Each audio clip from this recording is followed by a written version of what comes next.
Bonjour et bienvenue au troisième et dernier webinaire de notre série en trois parties intitulée Préparons-nous pour l'école. La troisième session s'intitule Établir des ponts et créer des liens. Créer et entretenir des relations positives avec l'équipe scolaire de votre enfant. Cette vidéo est une traduction d'un webinaire en direct présenté à l'été 2024 par Catherine Garside et Katie Carroll. Bien que cette session soit en ligne, nous nous trouvons en Mi'kma'ki, territoire ancestral des Mi'kmaq, couverte par une série de traités de paix et d'amitié. Les Mi'kmaq sont les gardiens passés, présents et futurs de ce territoire non cédé. Étant de patrimoine acadien, je suis reconnaissant que mes ancêtres aient survécu sur ce territoire grâce à l'accueil et au soutien des Mi'kmaq. Sans eux, nous n'existerons pas. Nous voulons aussi souligner un point sur le langage. Les Canadiens qui ont un trouble de spectre de l'autisme ont différentes opinions sur le langage et sur la façon dont on fait référence à eux. Certaines personnes considèrent leur identité en premier et se disent autistiques, tandis que d'autres préfèrent être une personne en premier et se disent donc personnes ayant des troubles du spectre de l'autisme ou les personnes ayant des TSA. La discussion se poursuit dans la communauté concernée. Dans l'optique de respecter des préférences de tous, nous alternerons les termes. On anticipe que les participants de ce webinaire comprendront des personnes dont les enfants ont commencé l'école en septembre ou qui commenceront en septembre prochain. Ce ne sont pas toutes ces familles qui ont déjà reçu des services provinciaux pour les TSA chez les enfants d'âge préscolaire. Certaines familles ont peut-être eu la chance d'avoir d'accès aux orthophonistes des centres de traitement des troubles de l'audition et du langage de la Nouvelle-Écosse. Tandis que, pour beaucoup, ce sera la première expérience dans un nouvel environnement d'apprentissage en dehors de la maison. Chaque enfant est unique, donc les expériences seront variées. Où que vous soyez, notre objectif est de vous fournir un aperçu de la rentrée scolaire pour votre enfant. Nous sommes conscients que même si vous viviez en Nouvelle-Écosse, l'expérience scolaire de votre enfant peut être différente. Enfin, chaque enfant a ses propres forces, défis et intérêts. En vous appuyant sur les capacités et les intérêts de votre enfant, vous contribuez à renforcer sa confiance dans son expérience scolaire. Nous avons plusieurs sujets à aborder aujourd'hui. Nous allons, en premier lieu, examiner les premières étapes à savoir comment vous préparer pour l'année scolaire avant qu'elle ne commence, établir des relations, communiquer de manière positive, soutenir votre enfant et rester impliqué. Lorsque nous pensons à établir des relations, il est utile de parcourir quelques étapes avant la rentrée scolaire. Il est important de faire les présentations et de recueillir des informations. Cela peut se faire en contactant l'administration de l'école, que ce soit la direction ou la direction adjointe, pour avoir une conversation ou planifier une réunion au cours de laquelle vous pourrez discuter de votre enfant, de ses points forts, de ses intérêts et de ses difficultés. Une chose que vous pouvez faire pour vous préparer à la rentrée scolaire est de vous familiariser avec l'école elle-même. Vous pouvez par exemple visiter la cour de récréation pendant l'été ou demander au personnel de l'école comment vous familiariser avec l'établissement. Il peut également être bénéfique pour votre enfant de s'exercer à faire le trajet entre la maison et l'école. Profitez d'un moment calme de la journée pour aller ensemble à pied jusqu'à l'école et lui expliquer comment se déroulera le premier jour. Vous pouvez aussi l'aider à se familiariser avec les routines scolaires à la maison, jouer, faire l'école, ou encore l'encourager à développer son autonomie en s'exerçant à ouvrir son sac repas, à prendre son goûter ou à utiliser sa gourde. Il est également important, dans le cas de notre préparation initiale, de partager et de recueillir des informations. L'une des façons d'y parvenir est de participer à la réunion de transition scolaire. Plusieurs personnes d'entre vous ont peut-être déjà participé à cette réunion, tandis que d'autres la tiendront plus près de la rentrée scolaire. Une autre façon de procéder consiste à fournir à l'école un profil détaillé de votre enfant, de ses points forts, de ses difficultés, de ses préférences et de toutes stratégies qui ont bien fonctionné pour elle ou lui dans le passé, ou qui fonctionnent encore très bien aujourd'hui. Vous pouvez également partager toutes les évaluations pertinentes dont votre enfant a fait l'objet. Lorsque vous remplissez le formulaire d'inscription en ligne pour la maternelle, il est très important de noter tout diagnostic ou besoin particulier de votre enfant. Pour préparer la transition scolaire, Une première réunion est organisée avant la rentrée afin que vous puissiez échanger des informations sur votre enfant avec l'équipe scolaire. Mais comme l'indique le titre de ce webinaire, établir des ponts et créer des liens, la transition vers l'école ne se limite pas aux attentes initiales du premier jour. Vous vous demandez peut-être pourquoi il est si important d'établir et de maintenir une relation positive avec l'équipe scolaire de votre enfant. Voici quelques raisons qui expliquent pourquoi ces liens sont essentiels. Une communication ouverte et une collaboration entre l'école et la famille favorisent l'épanouissement de votre enfant et lui permettent de vivre une expérience scolaire enrichissante. Les relations de collaboration vous aideront à partager des informations précieuses sur les points forts, les difficultés, les progrès et les centres d'intérêt de votre enfant. Elles faciliteront également la résolution des problèmes. Nous savons que les défis et les obstacles font naturellement partie du parcours éducatif d'un enfant. Une relation positive avec le personnel scolaire favorise une approche collaborative de la résolution des problèmes et facilite l'élaboration de solutions efficaces et de stratégies de soutien pour votre enfant. La collaboration entre les parents et l'école est particulièrement importante dans la mesure où elle permet de garantir que votre enfant bénéficie d'un soutien constant et adapté à ses besoins spécifiques. En favorisant un partenariat solide, les parents et les écoles peuvent créer un environnement favorable et stimulant qui réponde aux besoins globaux d'un enfant atteint du trouble du spectre de l'autisme, favorisant ainsi son développement scolaire, social et émotionnel. Nous savons qu'il est essentiel de créer des relations solides, mais comment y parvenir concrètement? Une première approche consiste à maintenir un contact régulier avec l'équipe scolaire. Vous pouvez, par exemple, planifier des rencontres ou des entretiens périodiques avec le personnel enseignant, participer aux réunions parents-enseignants et assister aux différents événements organisés par l'école. Une autre manière d'entretenir cette relation est de rester informé. L'école diffuse souvent de nombreuses informations par le biais de bulletins, de courriels ou d'événements qu'il est important de consulter attentivement afin de rester au courant de la vie scolaire de votre enfant. Il est également très important de faire preuve de proactivité pour entretenir cette relation. Vous pouvez prendre l'initiative de contacter l'école. Vous n'avez pas besoin d'attendre que l'école vous contacte. Vous pouvez communiquer de manière proactive sur les besoins de votre enfant. Informez l'école si quelque chose se passe dans la vie familiale de votre enfant, que ce soit positif ou négatif. Abordez les préoccupations ou les problèmes dès qu'ils apparaissent, avant qu'ils ne s'aggravent ou ne deviennent plus difficiles à résoudre. Vous pouvez partager des informations actualisées sur votre enfant. Vous n'avez pas besoin d'attendre une réunion prévue s'il y a des changements pertinents. Vous pouvez simplement envoyer une note pour expliquer ce qui a changé. Après les réunions et les discussions, vous pouvez envoyer un courriel récapitulant ce qui a été discuté et les mesures convenues. Voici quelques autres moyens de renforcer vos relations avec l'équipe scolaire. Vous pouvez créer une approche d'équipe en incluant tout le personnel enseignant concerné dans vos communications. Réfléchissez aux personnes importantes qui s'occupent de votre enfant. Qui doit participer aux réunions pour discuter des progrès et des préoccupations? Vous pouvez renforcer vos relations avec l'équipe scolaire en prenant part au processus de définition des objectifs de votre enfant. En participant à la définition d'objectifs réalistes et réalisables pour votre enfant avec l'équipe scolaire, vous vous assurez que tout le monde est sur la même longueur d'onde. Cela garantit également que l'équipe scolaire travaille avec vous sur des objectifs qui sont significatifs pour votre enfant et votre famille. Si le personnel éducatif et toutes les personnes qui s'occupent de votre enfant à la maison et à l'école travaillent en harmonie, votre enfant aura plus de chances d'atteindre ses objectifs efficacement et dans les délais impartis. Nous vous encourageons également à suivre le progrès de votre enfant en examinant et en discutant régulièrement avec l'équipe scolaire les progrès accomplis vers la réalisation de vos objectifs. Vous pouvez renforcer vos relations avec l'équipe scolaire de votre enfant en faisant preuve de respect et de compréhension. Il est important de comprendre que le personnel enseignant et les autres membres du personnel scolaire ont de multiples responsabilités et défis à relever. Il est utile d'aborder les conversations avec empathie et respect. N'ayez pas peur de poser des questions et de faire preuve de curiosité. La communication est le fondement de notre relation avec les écoles et les équipes scolaires.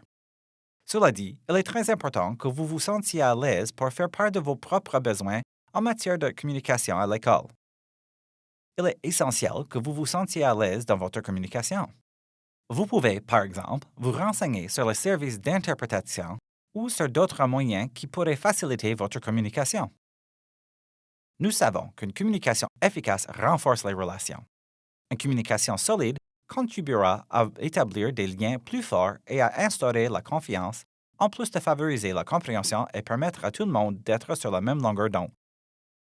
Enfin, une communication efficace, fréquente et régulière favorise la cohérence du soutien et de l'accompagnement de votre enfant.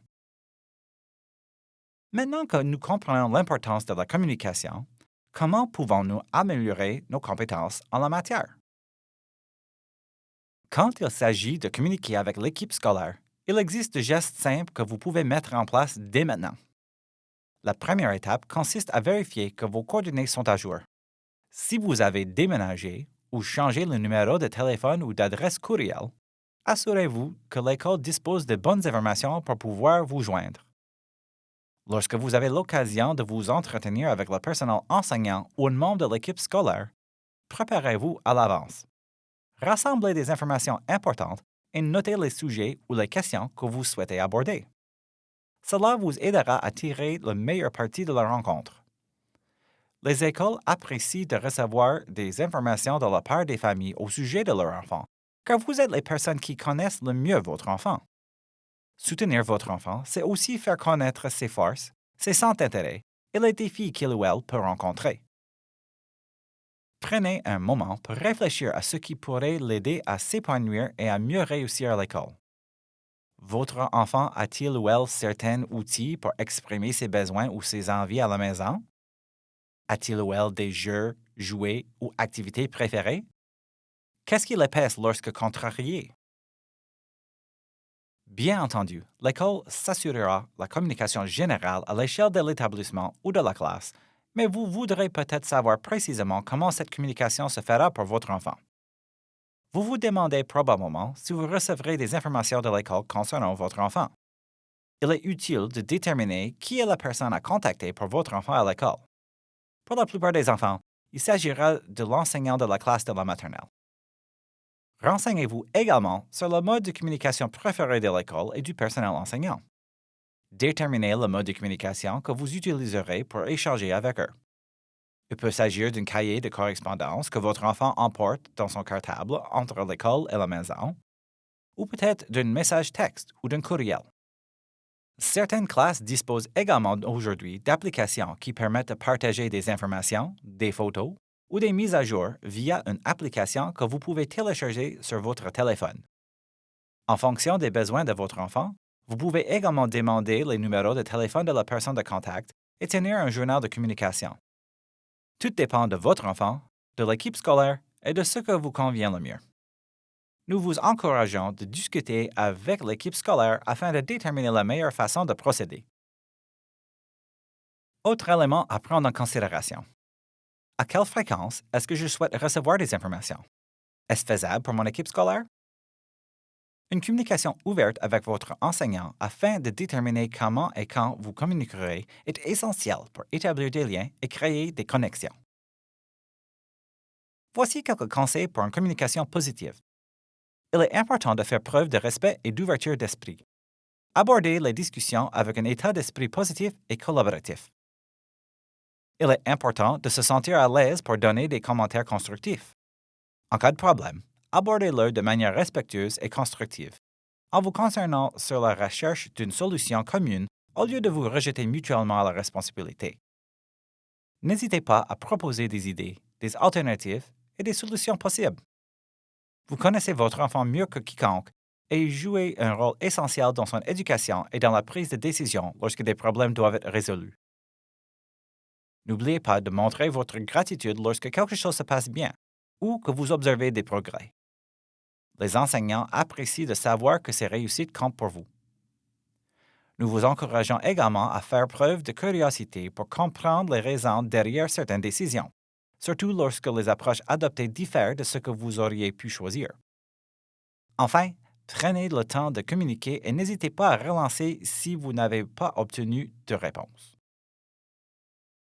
Alors, comment pouvez-vous soutenir davantage votre enfant?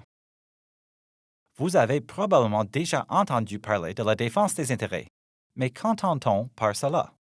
La défense des intérêts, ou aussi défense des droits, consiste à soutenir et à défendre votre enfant afin de garantir que ses besoins soient reconnus et satisfaits. En tant que parent, tutrice ou tuteur, il est important que votre point de vue soit entendu, respecté et pris en compte.